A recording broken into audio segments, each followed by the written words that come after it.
Hi students, நம்ம இந்த வீடியோல derivatives of functions in parametric form எப்படி சால்வ் பண்றதுன்றத பார்க்க போறோம். If x and y are connected parametrically by the equation, x க்கு ஒரு equation, y க்கு ஒரு equation கொடுத்துட்டு without eliminating the parameter find dy by dx value அப்படின்னு கேட்டிருக்காங்க. ஸோ பேசிக்காக dy by dx அப்படின்னா y is equal to இருக்கிற ஈக்குவேஷனை வித் ரெஸ்பெக்ட் x நம்ம டிஃப்ரென்ஷியேட் பண்ணாலே dy by dx கிடச்சிரும். ஆனால் ஒய்யோட ஈக்குவேஷன் இன் டேர்ம்ஸ் ஆஃப் எக்ஸில் இல்லை, அதனால நமக்கு இது 0 ஆகும். ஆனால் எக்ஸுக்கு வந்து ஒரு ஈக்குவேஷனே உங்களுக்கு கொடுத்துருக்காங்க இல்லையா, அதனால ரெண்டு பேரையும் கனெக்ட் பண்ணுற பேராமீட்டர் யாருன்றது தான் முதல்ல நம்ம கண்டுபிடிக்கணும். ரெண்டு பேருக்கும் காமனாக இருக்கிறது தீட்டா தான். அப்போ பேராமீட்டர் வந்து இங்கே தீட்டா அப்படின்னு நம்ம எடுத்துட்டு ரெண்டு பேரையும் வந்து differentiate with respect to theta பண்ணுங்க. ஸோ எக்ஸை வந்து with respect to theta differentiate பண்ணால் நமக்கு என்ன கிடைக்கும், dx by d தீட்டான்னு கிடைச்சிரும். Equal to a into cos தீட்டான்னு இருக்குது. a அப்படியே இருக்கும், காஸ் தீட்டாவை டிஃப்ரென்ஷியேட் பண்ணால் மைனஸ் சைன் தீட்டா வரும். ஏன் a அப்படியே இருக்குன்னா பேசிக்காக ஒரு விஷயம் தெரிஞ்சுக்கோங்க. சப்போஸ் இப்போ வந்து a ப்ளஸ் எக்ஸ்ன்னு இருக்குன்னு வச்சுக்கோங்களேன், நம்ம வந்து differentiate with respect to X பண்ணுறோம். ஏன்றது கான்ஸ்டன்ட், எக்ஸால் டிஃப்ரென்ஷியேட் பண்ணால் எதால் டிஃப்ரென்ஷியேட் பண்ணாலும் கான்ஸ்டன்ட் வந்து 0 ஆகிடும். எக்ஸால் டிஃப்ரென்ஷியேட் பண்ணால் 1 ஆகும். ஸோ இதோட டிஃப்ரென்ஷியேஷன் வேல்யூ 1ன்னு சொல்லிடலாம். ஆனால் a ப்ளஸ் எக்ஸ்ன்னு இல்லாமல் a இன்ட்டு எக்ஸ் அப்படின்னு இருந்து இதை டிஃப்ரென்ஷியேட் பண்ண சொன்னாங்கன்னா இதில் a வந்து கான்ஸ்டன்ட் கிடையாது, a வந்து ஒரு கோஎஃபிஷியன்ட். அப்போ a இன்ட்டு 1ன்னு வரும். அப்போ ஆன்சர் வந்து a தான். ரெண்டுத்துக்கும் நிறைய வித்தியாசம் இருக்குது. இங்கே a வந்து மல்டிப்பிள் இருக்குது, அதனால ஏவை கான்ஸ்டன்ட்னு பார்க்கக்கூடாது, கோஎஃபிஷியன்ட்னு பார்க்கணும். அந்த கோஎஃபிஷியன்ட் அப்படியே அங்கே இருக்கும். காஸ் தீட்டாவை பண்ணால் மைனஸ் சைன் தீட்டா, தீட்டாவை வித் ரெஸ்பெக்ட் டு தீட்டா பண்ணால் 1 தான் வரும். அதை நம்ம எழுத தேவையில்லை. அதே மாதிரி இந்த ஈக்குவேஷனை வித் ரெஸ்பெக்ட் டு தீட்டா பண்ணிக்கோங்க. ஒய்யை டிஃப்ரென்ஷியேட் பண்ணால் dy by d தீட்டா கிடைக்கும். bன்றது வெறும் கோஎஃபிஷியன்ட் அப்படியே இருக்கட்டும். காஸ் தீட்டாவை பண்ணால் திருப்பியும் நமக்கு மைனஸ் சைன் தீட்டா கிடைக்கும். கொஸ்டினில் அவங்க கண்டுபிடிக்க சொல்லியிருந்தது என்ன அப்படின்னு பாருங்கள். அவங்க கண்டுபிடிக்க சொல்லியிருந்தது dy by dx கண்டுபிடிக்க சொல்லியிருந்தாங்க. dy by dx வேணும். அப்போ நம்ம என்ன பண்ணலாம்னா மேலே dy by d தீட்டாவும் கீழே dx by d தீட்டாவும் எழுதிட்டோம் அப்படின்னா d தீட்டா கட் பண்ணால் dy by dx வரும். லாஜிக்காக யோசிச்சு பார்த்தா ஸோ dy by d தீட்டாவோட value b into minus sine theta, so minus b into sine theta அப்படின்னு எழுதிக்கலாம். dx by d தீட்டா இங்கே ஃபஸ்ட்டு கண்டுபிடிச்சி வச்சுருக்கோம். So minus a into sine theta அப்படின்னு கிடைக்கும். சைன் தீட்டா கட் ஆகிடும், மைனஸ் மைனஸ் கட் ஆகிடும்.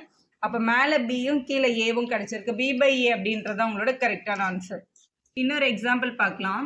x is equal to a into cos t plus log of tan t by 2, y value a sin t. So இதுக்கும் உங்களுக்கு வந்து find dy by dx தான் கேட்டிருக்காங்க. ஆனால் ஒய்க்கு ஒரு ஈக்குவேஷன் இருக்குது, எக்ஸுக்கு ஒரு ஈக்குவேஷன் இருக்குது. ஸோ ரெண்டு பேரும் என்ன வேரியபிளால் கனெக்ட் ஆகிருக்காங்கன்னு பாருங்கள். இதுவும் இன் டேர்ம்ஸ் ஆஃப் டீயில் இருக்குது, இங்கேயும் இன் டேர்ம்ஸ் ஆஃப் டீயில் இருக்குது. அதனால் முதல்ல கொடுத்துருக்க கொஸ்டினை differentiate with respect to t பண்ண போகிறோம் ரெண்டுமே. இதை ஃபஸ்ட்டு சால்வ் பண்ணிக்கலாம். ஸோ எக்ஸ் இருக்குது, with respect to t differentiate பண்ணும்போது dx by dt அப்படின்னு கிடைக்கும். இதில் ஏன்றது வெறும் கோஎஃபிஷியன்ட் மல்டிப்பிளில் தான் இருக்குது, அந்த ஏ அங்கேயே இருக்கட்டும், அதை நம்ம எதுவுமே பண்ண போகிறது இல்லை. காஸ் டி, ஸோ காஸோட டிஃப்ரென்ஷியேஷன் வேல்யூ வந்து minus sine t, so minus sine டின்னு எழுதிக்கலாம். இது ஒரே ஒரு டேர்ம் தான், அப்படியே எழுதிக்கலாம். இது log of tan of t by 2 அப்படின்னு கொஸ்டினில் இருக்குது. இங்கே பாருங்கள், இதை வந்து நம்ம செயின் ரூல் அப்ளை பண்ணோம். முதல்ல இது லாக் ஆஃப் எக்ஸ் பேட்டர்னில் இருக்குது, இது மொத்தமாக எக்ஸ்ன்னு யோசிங்க. லாக் எக்ஸோட டிஃப்ரென்ஷியேஷன் என்னது, 1/x. இதான் உங்களோட ரூல்ஸ், இதான் உங்களோட டிஃப்ரென்ஷியேஷனோட பேசிக் ரூல். இது நல்லாவே உங்களுக்கு தெரிஞ்சிருக்கும். எக்ஸை வந்து வித் ரெஸ்பெக்ட் எக்ஸ் டிஃப்ரென்ஷியேட் பண்ணால் 1 வரும், லாக் எக்ஸை பண்ணால் 1/x, சைனை பண்ணால் காஸ் எக்ஸ் வரும், காஸை பண்ணால் மைனஸ் சைன் எக்ஸ், டேனை பண்ணால் secant squared x. X by 2ன்னு கொடுத்துருந்தாங்க அப்படின்னா 1/2 இருக்குது, பக்கத்தில் எக்ஸ் டிஃப்ரென்ஷியேட் ஆகி 1 ஆகி 1/2ன்னு வரும். இந்த மாதிரி பேசிக் ரூல்ஸ் தெரிஞ்சிருந்தால் இதை சால்வ் பண்ணுறது ரொம்ப சிம்பிள். இது முதல்ல லாக் எக்ஸ் பேட்டர்னில் இருக்குது. லாக் எக்ஸோட டிஃப்ரென்ஷியேஷன் 1/x.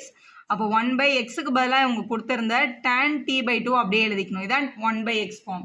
எக்ஸுக்கு பதிலாக என்ன இருக்கோ அதை எழுதிருங்க, அவ்வளோதான். ஸோ லாக் டிஃப்ரென்ஷியேட் ஆயாச்சு. இப்போ tan t by 2 வந்து டிஃப்ரென்ஷியேட் பண்ணணும், மல்டிபிள் போட்டுக்கணும். நம்ம இதுக்கு பேர் தான் செயின் ரூல். லாக் ஆஃப் எக்ஸ்ன்னு இல்லாமல் லாக் ஆஃப் இன்னொரு ஃபங்க்ஷன் இருக்குது, அது பக்கத்தில் இன்னொரு டேர்ம் இருக்குது, அது வந்து செயின் ரூலில் தான் பண்ண முடியும். So tan t by 2, so முதல்ல இது வந்து tan xன்னு யோசிங்க இதை. ஸோ இது tan x மாதிரி இருக்குது. tan x ஒரு டிஃப்ரென்ஷியேஷன் வந்து சீக்கன் ஸ்கொயர்ட் எக்ஸ். அப்போ இது சீக்கன் ஸ்கொயர் t by 2ன்னு எழுதிக்கலாம். ஏன்னா எக்ஸுக்கு பதிலாக இங்கே t by 2 இருந்ததுனால. ஸோ tan டிஃப்ரென்ஷியேட் பண்ணியாச்சு. இப்போ t by 2 டிஃப்ரென்ஷியேட் பண்ணணும். t by 2 டிஃப்ரென்ஷியேட் பண்ணால் 1/2 கிடைக்கும். ஸோ இப்படி தான் இதை டிஃப்ரென்ஷியேட் பண்ணணும். டிஃப்ரென்ஷியேட் பண்ணியாச்சு. இதை கொஞ்சம் சால்வ் பண்ணிக்கோங்க, ஏன்னா பெருசாக இருக்குது பார்க்குறதுக்கு. அதனால நார்மலாக இப்போ வந்து இது வந்து tan x டேனோட பேசிக் ஃபார்முலா என்ன? சைன் பை காஸ்ன்னு எழுதுவோம்ல. ஸோ சைன் பை காசுன்றதை மேலே எடுத்துகிட்டு வந்தோம்னா காஸ் பை சைன் அப்படின்னு நமக்கு மாறும். ஸோ இந்த மைனஸ் சைன் டி அப்படியே இருக்கட்டும். ப்ளஸ் இங்கே கீழே சைன் பை காசுன்னு இருக்கு, மேலே கொண்டு வந்தால் cos by sine. So cos t by two by sine t by two அப்படின்னு எழுதிக்கலாம். இல்லை மேம் இது 1/tan நான் காட்டுன்னு எழுதிடுறேன், காட்டு வந்து காஸ் பை சைன்னு எழுதிடுறேன், அப்படி கூட நீங்கள் எழுதலாம், ரெண்டும் ஒன்று தான். இது சீக்கண்ட் ஸ்கொயர் டி பை டூன்னு இருக்கு. சீக்கண்ட் ஸ்கொயர்னா 1/cos ஸ்கொயர் அப்படின்னு இருக்கு. ஏன்னா காஸோட ரெசிப்ரோக்கல் தான் சீக்கண்ட். அப்போ 1/cos ஸ்கொயர்டுன்னு இருக்கிறத வந்து cos t by two cos t by டூன்னு 2 தடவை எழுதிக்கிறேன். இங்கே வந்து ஒரு 1/2 மல்டிபிள் இருக்கு, அதை நம்ம இங்கே எழுதிக்கலாம்.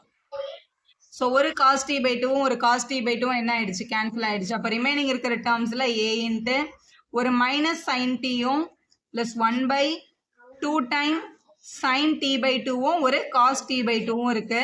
இது உங்களோட பேசிக் ட்ரிக்னாமெட்ரிக் ஃபார்முலாவில் இருக்கு பாருங்க, நம்மளோட பேசிக் ஃபார்முலா. ஸோ சைன் 2 தீட்டாவோட basic formula 2 times sine theta cos theta அப்படின்றது. இந்த இடத்துல இந்த 2 மிஸ் ஆகி வெறும் தீட்டாவாக இருந்தது அப்படின்னா ஹாஃப் ஆங்கிள் ஃபார்முலான்னு சொல்லுவாங்க. இங்கே பை 2 இருந்ததுன்னா இதுவும் பை 2 ஆகும், இந்த ஆங்கிளும் பை 2 ஆகும். அப்போ சைன் தீட்டான்றதை 2 times sine theta by 2 cos theta by 2 நம்மளால் எழுதிக்க முடியும். ஆக்சுவலாக இந்த பேட்டர்ன் தான் நமக்கு இங்கே இருக்குது. 2 time sine t by 2 cos t by 2 அப்படின்னு இருக்குது. அப்போ நம்ம அந்த டேர்மை வந்து எடுத்துகிட்டு எப்படி எழுதிக்கலாம்னா இது மைனஸ் சைன் டி. ஸோ இதை ரிமூவ் பண்ணிவிட்டு இதுக்கு பதிலாக சைன் தீட்டான்னு எழுதிடலாம். தீட்டாக்கு பதிலாக டி இருந்ததுனால சைன் டி அப்படின்னு எழுதிக்கலாம்.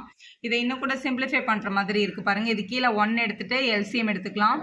ஏ இன்ட்டு சைன்ன்றது சைன் ஸ்கொயர் டின்னு கிடைக்கும். ப்ளஸ் 1 இருக்குது. டினாமினேட்டரில் 1 இன்ட்டு சைன் டி அப்படின்னு எழுதிடலாம். இங்கே பாருங்கள் 1 மைனஸ் சைன் ஸ்கொயர் டி அப்படின்னு கிடைக்குது. ஸோ நம்மளோட basic formula sine square plus cos ஸ்கொயர்னா எப்போவுமே 1 வரும். ப்ளஸில் இருக்க சைன் ஸ்கொயர் அந்த பக்கம் போனால் மைனஸ் ஆகும். அப்போ 1 மைனஸ் சைன் ஸ்கொயர் தீட்டான்னு கிடைக்குது. அப்போ 1 மைனஸ் சைன் ஸ்கொயர் டி அப்படின்னு எழுதிடலாம் நியூமரேட்டரில். டினாமினேட்டரில் 1 இன்ட்டு சைன் டி வந்து சைன் டி தான். 1 மைனஸ் சைன் ஸ்கொயர் அப்படின்றத நம்ம காஸ் ஸ்கொயர்டுன்னு மாற்றிக்க முடியும். அப்போ ஏ இன்ட்டு மேலே வந்து காஸ் ஸ்கொயர் டி அப்படின்னு எழுதிடலாம். கீழே வந்து ஆல்ரெடி நம்மக்கிட்ட ஒரு சைன் டி இருக்குது. ஸோ எக்ஸை டிஃப்ரென்ஷியேட் பண்ணியாச்சு. இப்போ ஒய்யை டிஃப்ரென்ஷியேட் பண்ண போகிறோம். Differentiate with respect to t. So ஒய்யை டிஃப்ரென்ஷியேட் பண்ணால் டிஒய் பை டிடி கிடைக்கும். A into sine t. So a into sine டியை பண்ணால் நமக்கு காஸ் டின்ற வேல்யூ கிடைக்கும். இதுக்கு மேலே இது எதுவுமே பண்ண முடியாது. ஸோ டிஒய் பை டிடியும் கண்டுபிடிச்சாச்சு. டிஎக்ஸ் பை டிடியும் நம்ம ஆல்ரெடி கண்டுபிடிச்சிருக்கோம். அதை நான் இங்கே எழுதிக்கிறேன். டிஎக்ஸ் பை டிடியோட வேல்யூ ஏ இன்ட்டு மேலே வந்து காஸ் ஸ்கொயர் டியும் கீழே வந்து சைன் டியும் நமக்கு கிடைச்சிருக்கு. கொஸ்டினில் நம்மளை என்ன ஃபைண்ட் பண்ண சொல்லியிருக்காங்க? dy by dxஐ ஃபைண்ட் பண்ண சொல்லியிருக்காங்க. நம்ம பேராமெட்ரிக் t எடுத்து பண்ணியிருக்கோம். அப்போ மேலே dy by dtயோட வேல்யூவையும் கீழே dx by dtயோட வேல்யூ எழுதிட்டா நமக்கு dy by dx கிடச்சிரும். dy by dtக்கு நமக்கு கிடச்சிருக்க value a into cos t அப்படின்றது. டினாமினேட்டரில் a into cos square t by sine t அப்படின்னு கிடச்சிருக்கு. இந்த ஏவும் இந்த ஏவும் கேன்சல் ஆகிருக்கும். டினாமினேட்டரில் இருக்க ஃப்ராக்ஷனை மேலே எடுத்துகிட்டு வந்தால் ரெசிப்ரோக்கல் ஆகும். மேலே ஒரு காஸ் டி இருக்குது, இதை மேலே எடுத்துகிட்டு வந்தால் sine t by cos square டின்னு வரும். காஸ் ஸ்கொயர் டியை நீ 2 காஸ் டியை அப்படி ஸ்ப்ளிட் பண்ணி எழுதிக்கலாம். ஒரு காஸ்டியும் ஒரு காஸ்டியும் என்ன ஆகிடும்? கேன்சல் ஆகிடும். அப்போ சைன் பை காசுன்னு கிடைக்குது. சைன் பை காசுன்றது ஆக்சுவலாக டேன் டி. அப்போ டிஒய் பை டிஎக்ஸோட வேல்யூ கண்டிப்பாக டேன் டி அப்படின்றத நம்மளால் எழுதிட முடியும். வீடியோ யூஸ்ஃபுல்லாக இருந்தால் ஒரு லைக் போடுங்க, உங்கள் ஃப்ரெண்ட்ஸ்க்கும் ஷேர் பண்ணுங்கள். Subscribe our channel for more videos.